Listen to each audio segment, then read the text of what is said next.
Yo les gens, aujourd'hui je reviens donc vous voir pour le chapitre 543 de Fairy Tail. Plus que 3 chapitres avant la fin, comme on le voit donc sur cette magnifique page de couverture avec le Fairy Tail Memories number 16. So, donc on se retrouve avec la bataille, l'arc Avatar. L'organisation qui idolâtrait Zélef, la guilde fut dissoute et tous les membres se séparèrent, mais Nasu à pied, nanana, sont réunis encore une fois grâce au pouvoir de leur lien. Alors personnellement j'aurais plus mis grâce au pouvoir de l'amitié, mais bon, ça en revient à peu près au même. Ils ont réussi à battre Avatar. Immédiatement après cela, Lucy commença à voyager afin de retrouver tous les anciens membres et la guilde fut ressuscitée. Bon, voilà, donc l'arc, je pense, on est tous d'accord là-dessus, l'arc le plus pourri de tout Fairy Tail. Ma foi, on va donc commencer sur le chapitre. Je le découvre donc en même temps que vous en live reaction. So, Acnologia détruit tout, le plus gros dilemme de l'humanité. Alors, je sais pas si c'est le plus gros dilemme de l'humanité, mais en tout cas, c'est ce qu'on veut nous présenter ici, parce qu'Acnologia détruit des bateaux. Donc, dire qu'il détruit tout, c'est pas très juste au final, puisqu'il aurait très bien pu tout détruire. Parce que je suis désolée, s'il réussit à détruire des bateaux comme ça, il aurait pu détruire les membres de la guilde, et dans ce cas-là, les membres de la guilde n'auraient pas pu utiliser les bateaux contre lui. Ma foi, hein. Je dis ça, je ne dis rien. Les bateaux ont été tous détruits, il n'en reste même pas un seul. Ça ne sert à rien, ils sont tous fichus. Le chapitre s'intitule donc Cœur connecté, référence directe, comme on l'avait dit dans la dernière review, sur référence directe donc au sort de Sphérisphère. On continue de suivre le plan, donc Gray prend la direction des opérations. Je me demande bien quand même, là, franchement, comment est-ce qu'ils vont s'en sortir, puisque personnellement, je trouve que c'est quand même assez difficile de réussir à mener un plan de la sorte à exécution si l'un des éléments essentiels, c'est-à-dire affaiblir Acnologia grâce au bateau, est en fait tombé à l'eau. Ah bah, fabriquons un navire, voilà. Gray, tout simplement, fabriquons un navire. Évidemment, avec notre magie de création. Léon, aide-moi avec ça, fabriquons un énorme bateau de glace. Oui, Jubia va aider aussi. Je vois pas comment Jubia peut les aider, peut-être que son eau sera plus facile à geler. Bon, c'est une bonne idée. Je suis quand même assez sceptique, hein. Personnellement je trouve que c'est une bonne idée en théorie, mais est-ce que ça va vraiment marcher? Enfin je veux dire, un bateau de glace c'est encore plus difficile à détruire qu'un bateau tout simple, n'est-ce pas? Évidemment, tout le monde sait que Acnologia, qui crache des éléments sortis de nulle part, il ne pourra pas détruire un bateau fait en glace. Ça tombe sous le sens, évidemment. Laissez-le nous, on va attirer l'attention d'Acnologia. D'accord, parce que s'il a réussi à détruire 15 bateaux en une seule attaque, il ne réussira pas à détruire un seul bateau en glace de la même manière, évidemment.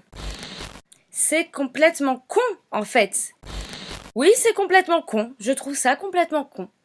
Ma foi, je leur laisse quand même le bénéfice du doute. Donnons-nous la main pour booster nos pouvoirs magiques jusqu'à ce que Lucy arrive. Ne lâchez pas. Ok, Lucy, viens vite s'il te plaît. Ah, ah oui, Lucy vole de tes propres ailes, enfin celles de Happy. Évidemment, Lucy arrive là telle une Supergirl, en mode femme fatale, celle qui va sauver la situation. PS, je me demande bien où est-ce qu'elle a pu foutre le livre puisqu'elle ne le tient pas entre ses mains. Franchement, ça me rappelle en fait mes soirées en boîte. Quand j'étais plus jeune, je sortais en boîte, il y avait des femmes qui foutaient leur porte-monnaie ou leur portable dans leur sein. En général, c'était des meufs qui avaient une poitrine énorme, donc il est fort probable que Lucie ait foutu le livre dans sa poitrine. Je peux voir Argéon. Le port est en feu. Le bateau est ok. Faisons confiance à tout le monde. Mais oui, bien sûr, tout est en feu, le port également, et tu te demandes si le bateau est ok. Mais bien sûr, quelle question. On va faire une technique surpuissante. Le reste ne dépend que de toi, Lou. Petit surnom sympa, hein. Happy, toi aussi, bonne chance. Aïe. Tu t'en souviens, Happy? Argéon est l'endroit où... Ouais, voilà, c'est ça, où Natsu et moi nous sommes rencontrés. Bien sûr, en fait, Fairy Tail a commencé ici, Fairy Tail finit ici. Ça fait très conte de fées, mais je trouve que ça c'est bien par contre, c'est sympa comme idée. Ah, ça me rend toute nostalgique de voir ça. Je vais pas dire que j'ai la larme à l'œil, mais ça m'a mis un petit frisson de revoir ces images parce que, mine de rien, on peut pas le nier, il y a eu quand même tout un tas d'aventures et je me rappelle en fait, moi, Fairy Tail, comment je l'ai découvert? Oui, c'est le petit instant émotion, le petit instant nostalgie. Je rentrais en troisième et j'avais acheté mon agenda. Vous savez, les agendas Pika en fait. Et au milieu, ils vous glissent des pages d'un nouveau manga en fait. Je l'ai encore. Et je me rappelle, ce manga, en l'occurrence, c'était Fairy Tail. Et moi, j'étais toute contente parce que j'avais adoré Rave de Hiro Mashima. Et en fait, je découvrais Fairy Tail. Et, euh, et ça m'avait donné envie de le lire. Donc j'avais acheté le tome 1. Je n'ai pas acheté d'autres tomes parce qu'après, bah, je sais pas ce qui s'est passé, mais j'ai pas poursuivi. J'ai regardé l'animé. Mais je m'en rappelle, franchement, ça me fait tout drôle. Ça me renvoie à mes 14 ans. C'était il y a presque 10 ans. C'était il y a 9 ans exactement. C'était il y a 9 ans. C'est fort en émotion. Et bah oui, voilà. Putain, ça veut dire que Fairy Tail, ça a commencé il y a 9 ans. Putain, mais le temps passe vite. Les années passent tellement vite. Putain, mais vous qui avez 14 ans, mais profitez parce qu'un jour vous aurez mon âge. Moi qui suis tellement vieille et tellement ridée, je veux dire. Non mais sérieusement, profitez parce qu'à un moment vous serez là et vous penserez à vos 14 ans avec tellement de nostalgie en vous disant putain, mais tel manga est sorti quand j'avais tel âge. Et soit dit en passant, Dragon Ball est sorti, je n'étais pas encore née. Ça fait quand même des années que ça dure. One Piece, j'avais quand même 5 ans. Ça va, ça passe. Lucie, nous sommes ici. Ouais, nous vous attendions. Nous sommes tous prêts à utiliser Férisphère. Une fois de plus, je rencontrerai Natsu. Oh! Moi, réellement, je trouve ça mignon, il n'y a rien à dire. La page précédente, Mashima avait utilisé les anciennes images issues du manga. Là, il a décidé de refaire le dessin. Mais je me rappelle cette image-là. On retrouvait la même après l'ellipse quand Natsu retrouvait Lucie et qu'il l'a tirée en dehors de l'arène lors du combat, enfin, des grands jeux magiques. Bah, il y avait la même scène en fait quand Natsu tire Lucie par le bras et lui dit tu veux rejoindre Fairy Tail, bah viens. Et c'est vrai qu'au final le premier personnage que l'on découvre dans Fairy Tail vraiment, bah c'est Lucie. Elle nous est montrée comme le personnage principal. C'est vrai qu'on s'est toujours dit que Natsu était le personnage principal de Lucie, mais en fait le personnage principal de Fairy Tail, de Lucie aussi d'ailleurs. Mais en fait non, c'est Lucie le personnage principal de Fairy Tail. C'est grâce à elle qu'on a découvert cette guilde parce qu'en fait la guilde c'est aussi le manga, enfin c'est le nom du manga. Et Lucie, en fait, elle rêvait d'intégrer cette guilde et en fait, on a suivi l'aventure à travers ses yeux. D'ailleurs, après l'ellipse, c'est pas Natsu qu'on a retrouvé, c'est Lucie. Donc Lucie, en fait, le personnage principal. Une fois de plus, je rencontrerai Natsu. Je trouve ça beau, enfin franchement, moi, c'est mon petit côté un peu sensible, un peu sentimental. Je trouve pas ça niais, je trouve ça juste judicieusement fait. Je trouve ça personnellement très très beau. Enfin, Natsu qui est d'ailleurs dans un état déplorable, qui en sent, qui n'en peut plus. C'est tout ce dont vous êtes capable, dragon. Alors là, par contre, Acnologa, je le trouve très moche sur cette page, enfin sur cette image. Machima, là, il avait pas le time. Ah, plus que 3 chapitres, les gars, va falloir se dépêcher. Hein. Franchement, là, j'ai pas le temps de faire de beaux dessins. Non, franchement, là, Acnologa a un peu foiré, hein, je trouve. Bref. Je ne laisserai pas une seule de vos têtes de dragon dans ce monde. Puisque je vis uniquement pour tuer les dragons. Évidemment.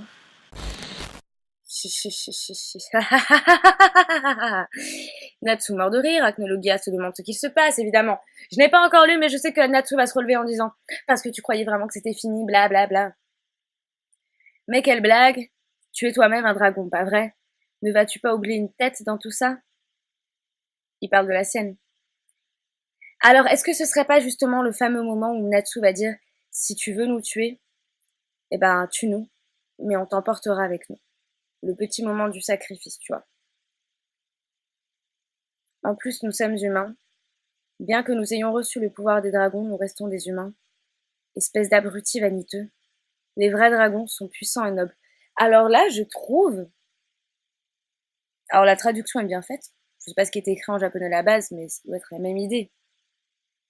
Je trouve que là, beau discours de la part de Natsu. Moi, personnellement, ça me renvoie un peu au film Dragon Cry où Natsu se pose un petit peu la question de sa condition d'humain, sa condition de dragon. Où est-ce qu'il se situe là-dedans? Et Natsu qui semble avoir quand même gagné en maturité, dans le film. Enfin, gagné en maturité, c'est un grand mot, mais vous m'avez compris. Et là, du coup, dire que les vrais dragons sont puissants et nobles, c'est une phrase anodine dans la bouche de n'importe qui. Par exemple, Gajil qui dirait ça, ça me surprendrait pas, mais Natsu qui dit ça, je trouve que c'est pas philosophique, mais dans sa bouche, ça l'est presque. Et bon, oui, effectivement, ils sont bons. Des dragons, bon. Oh! Oh my god! Oh putain, j'en peux plus! Les dragons qui ont volé tout ce que j'avais sont bons! Ceux qui ont dévoré ma famille! Oh mon dieu! Qui, les parents de qui ont été dévorés par des dragons? Putain! Oh, eh ben, c'est les parents de Natsu et Zélef. Est-ce que ce serait un renvoi direct à la théorie que j'avais fait et que je me disais au final, ouais, bon, c'est une théorie comme ça, que je fais coup-ci, coup-ça, pourquoi pas? Mais là, est-ce que au final, on serait dedans? En plus, soit dit en passant, la semaine, enfin, même pas la semaine passée, parce que je vous ai fait la review, il y a la review, je vous ai fait la review il y a 2 jours. Je vous disais, c'est dommage parce que Acnologia, en fait, c'est un méchant, on lui donne pas un background sympa, on n'explique pas vraiment pourquoi est-ce qu'il est devenu aussi méchant, envie de tout détruire. Et en fait, ce que je disais, moi, dans ma théorie, c'était, bah, Acnologia, en fait, ça se trouve, il était un peu fêlé à la base, et puis en fait, comme sa famille s'est fait dévorer, il a pété un câble, il est parti tuer des dragons. Mais en fait, c'est ça. Il y a des chances que ce soit ça. En fait, il a vraiment les nerfs contre les dragons, il a voulu les tuer, en fait, depuis, il s'est imprégné, en fait, de cette envie de tout détruire, les dragons, les Dragon Slayer, plus que tout. Mais est-ce que là, en fait, on serait dedans? Donc là, Mashima nous donne des explications sur le passé d'Acnologia, pourquoi est-ce qu'il est aussi hargneux, envie de tout détruire, et peut-être même que ça confirmerait la théorie comme quoi, en fait, c'est le troisième frère, la chaise qui n'était pas occupée. Oh putain! Oh purée! Bon allez, vite, page suivante. Vite, vite, vite, vite, vite, vite, vite, vite. Ceux qui ont brûlé des villes entières et même tué des petites filles. Mais en fait, Acnologia est un homme bien. En fait, Acnologia, c'est pas un mauvais bougre. C'est le genre de mec, le monde est mauvais, détruisons ce monde. Enfin, c'est un peu, ça lui donne un peu de relief en fait, parce que jusque-là, Acnologia, il était tout noir, tout mauvais, et un méchant qui est tout noir, tout mauvais, c'est bon, c'est un peu du vu, du revu et du re-revu. Mais un méchant qui dit, je veux détruire ce monde parce qu'au final c'est un monde pourri, c'est un monde de merde, bah moi ça m'évoque certains mangas que j'adore, où les antagonistes, bah on se pose la question de savoir si ce sont de réels antagonistes. Moi j'aime bien, sachant que l'un de mes méchants préférés c'est quand même le Joker. Et le Joker il est un peu dans cette idée-là, bon il est fou hein, à la base de toute manière, mais enfin pour ceux qui connaissent bien l'univers, il est quand même dans cette idée-là de, c'est un personnage très sombre, mais au final, quand on est un minimum relatif, un minimum pragmatique, on se dit que sa méchanceté, est-ce que c'est vraiment de la méchanceté? Puisque le bien et le mal, ce sont des notions relatives. Et là, en fait, ces phrases d'Acnologia mettent en branle toute l'idée qu'on avait de lui, qu'il est juste un méchant. Un antagoniste, clairement, mais pas un méchant. C'est de la connerie. Il détruit tout sur son passage. Où est la bonté des dragons? C'est vrai qu'au final, ce qu'il dit n'est pas faux. On l'a vu de toute manière avec Éline Belsérion. Il y avait des dragons qui étaient bons, mais il y en avait aussi qui ont foutu le bordel, quoi. Il y avait des dragons qui sont alliés aux humains, mais il y en a d'autres qui en fait voulaient tout simplement la suprématie des dragons sur les humains. Sacrée attaque. Bien évidemment, Natsu survit. Je te l'ai déjà dit, seuls les vrais dragons sont comme ça. Mais il y a beaucoup de choses semblables entre les humains et les dragons. Rien à dire. Franchement, là, sur la vie de ma mère, il n'y a rien à dire. Rien à dire. Franchement, c'est exactement ce que j'étais en train de dire. Le bien et le mal sont des notions relatives. Il y a des bons chez les dragons, il y a des mauvais chez les dragons. Et comme il le dit, c'est pareil chez les humains. Il y a des mauvais humains. La preuve, tous les antagonistes qu'il y a eu avant étaient humains, ils étaient mauvais. Ils étaient pourris de chez pourris. Bon, sauf ceux qui sont finalement subi la fairytalisation et qui sont devenus gentils à la fin, comme Minerva par exemple. Mais au final, il y en a qui étaient vraiment pourris de chez pourris, même pas dans Fairy Tail, hein, dans tout univers confondu, il y a des mecs qui sont pourris de chez pourris, chez les humains, d'autres qui sont bons de chez bons, mais pareil chez toutes les espèces en fait. Enfin, il y a du bon, il y a du mauvais partout. Et en gros, là, la façon dont Natsu le dit, c'est juste parfait en fait. Je te l'ai déjà dit.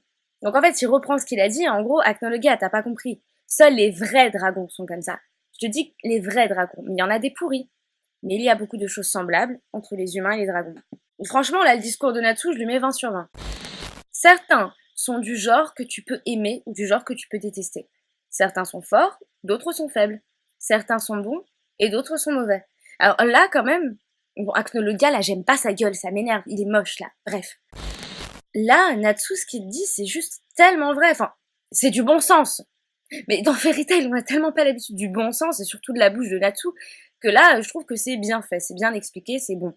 On dirait presque même qu'Acnologia, là, sur cette case-là, bah, on dirait que, mais oui, il a raison. Oh bah faire le mal, ah bah c'est pas bien. Ah bah pourquoi en 400 ans d'histoire j'ai jamais connu quelqu'un qui m'a dit ça? Bah flûte alors, j'aurais tout arrêté. Non. Et toi, tu es du genre qui doit être terrassé. En gros, Acnologia est pourri de chez pourri. Bon, je suis pas d'accord avec toi là-dessous, mais bon. Tu es du genre qui doit être terrassé. Mon attaque n'a pas pourquoi. Alors moi aussi je me pose la question pourquoi. Wendy se relève, pourquoi? Pourquoi? Tout le monde se relève. Je vais envoyer tout notre pouvoir magique à Natsu. Natsu-san. En gros, il leur restait tous un peu d'énergie. On va dire, par exemple, il leur restait chacun 10%. Ils sont 6. Ça veut dire qu'ils envoient 60% à Natsu. Natsu, qui était à 10% ou 20%, parce que c'est le plus fort, t'as vu, voilà, voilà. Il lui est donc, maintenant, il est donc à 70-80% de sa puissance. Ce qui est plutôt pas mal. Voilà. Donc en gros, ils se sont dit, nous, ensemble, on est trop faibles. Natsu est le seul qui est encore un minimum debout. Bah, on va lui donner notre puissance. Ça marche, c'est cohérent, c'est de la magie, donc voilà. Vas-y Natsu, nous te confions la suite, s'il te plaît Natsu, s'il te plaît, reçois tout notre pouvoir magique. Alors là, j'adhère totalement, ça marche, ça se passe toujours comme ça, de toute manière, j'en attendais pas moins, donc ça me va. Néanmoins, j'aurais quand même aimé que ça arrive plus tard et que le combat soit plus long. Enfin, je veux dire là, ils ont pas assez donné, enfin, peut-être qu'en animé ça rendra différent, puisque finalement ils vont prendre le 7 septembre, le 7 évidemment. Enfin bon, peut-être qu'en animé ça aurait mieux rendu, on aurait plus senti que le combat prenait des chapitres, tout ça. Enfin, des épisodes. Mais par exemple, le combat contre d'autres personnages, peu importe lesquels, bah, il durait peut-être 3-4 épisodes. Là, par exemple, en animé, ça ferait mieux de durer une dizaine d'épisodes. Mais là, du coup, sur des chapitres, je trouve que c'est quand même assez court. Ça, c'est dommage. Mais bon, on va dire, c'est pas grave, on passe. Oui, ça arrive. Putain, mais on dirait que Natsu est en train de jouer. Yeah, it comes. Yeah, I'm coming. Yeah, baby, I'm coming. Oh mon dieu. On est dans un vrai film X, là, dis donc. Je vais transformer le pouvoir de tout le monde en flamme. Ça aurait été bien, n'empêche que Natsu devienne un Dragon Slayer de flammes, d'acier, de l'ombre, de la lumière, du vent, du poison, des éclairs, de la barbe à papa, de la tarte tatin. Enfin, voilà, voilà. Non, mais ça aurait été sympa. Voilà le pouvoir des 7 Dragon Slayers. Genre les 7 couleurs de l'arc-en-ciel. Ça, en animé, ça doit être une tuerie, genre un truc super coloré. J'ai hâte de voir. Le bateau de glace. C'est notre plus belle œuvre. Julia n'en attendait pas moins de la part de Grey-sama et Léon-sama. Erza, Mira-chan, tout est bon. Lucie est là, donc Lucie active le sort. Tout le monde est prêt. Attends une minute. J'ai un bug là. Là, Lucie, elle a une tenue, une star dress. C'est pas la star dress d'Aquarius. Un instant, j'ai un doute. Je vérifie sur internet en live avec vous.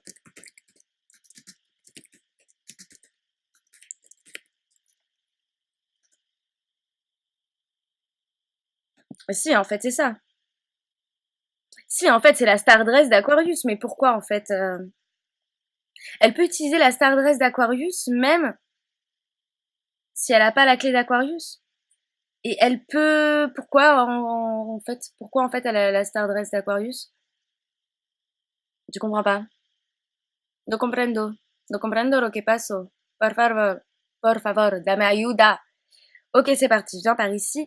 Jubia, utilise ton eau pour mettre le bateau en position. En fait, vu que là, on est dans le délire bateau, eau, glace, tout ça, que Lucie utilise Aquarius, ok, mais vu qu'elle n'a pas la clé, comment elle va faire? Je comprends pas.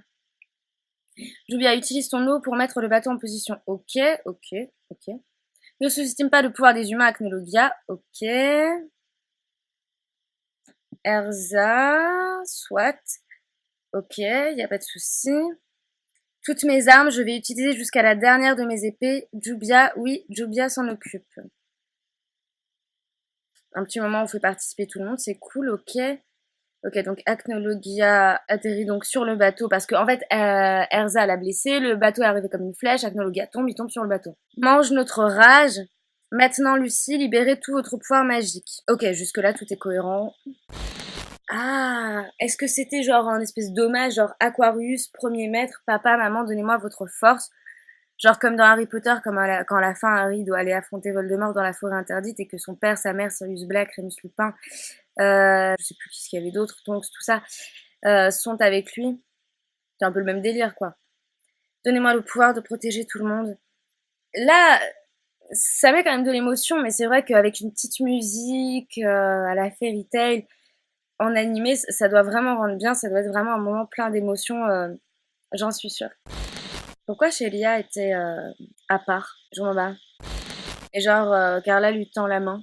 Comme si elles avaient eu un truc toutes les deux. Je sais pas, bref, je sais pas. Férisphère activé. Putain, Lucie, on dirait qu'elle est en train de faire une transmutation là. Lucie l'alchimiste constellationniste. Connectée. Sentiment et attente. Je vais l'attendre. Le futur va être décidé maintenant.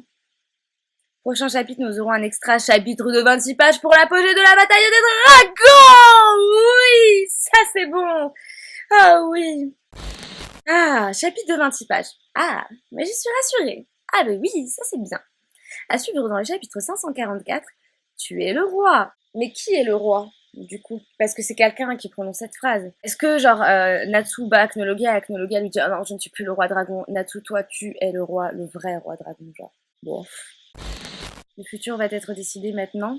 En fait, Acnologia humain et Acnologia âme, enfin, Acnologia âme humain et Acnologia dragon réel vont être détruits en même temps dans le prochain chapitre de 26 pages. Et du coup, le chapitre d'après, ce sera logiquement une ellipse et ce sera encore plus long.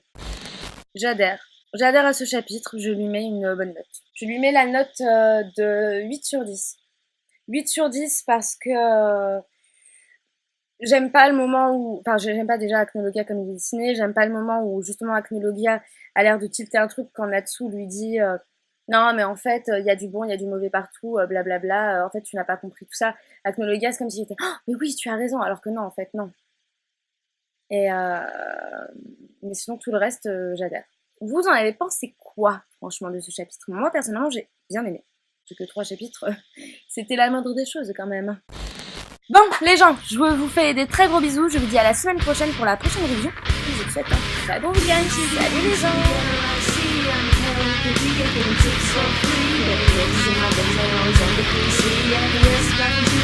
gens.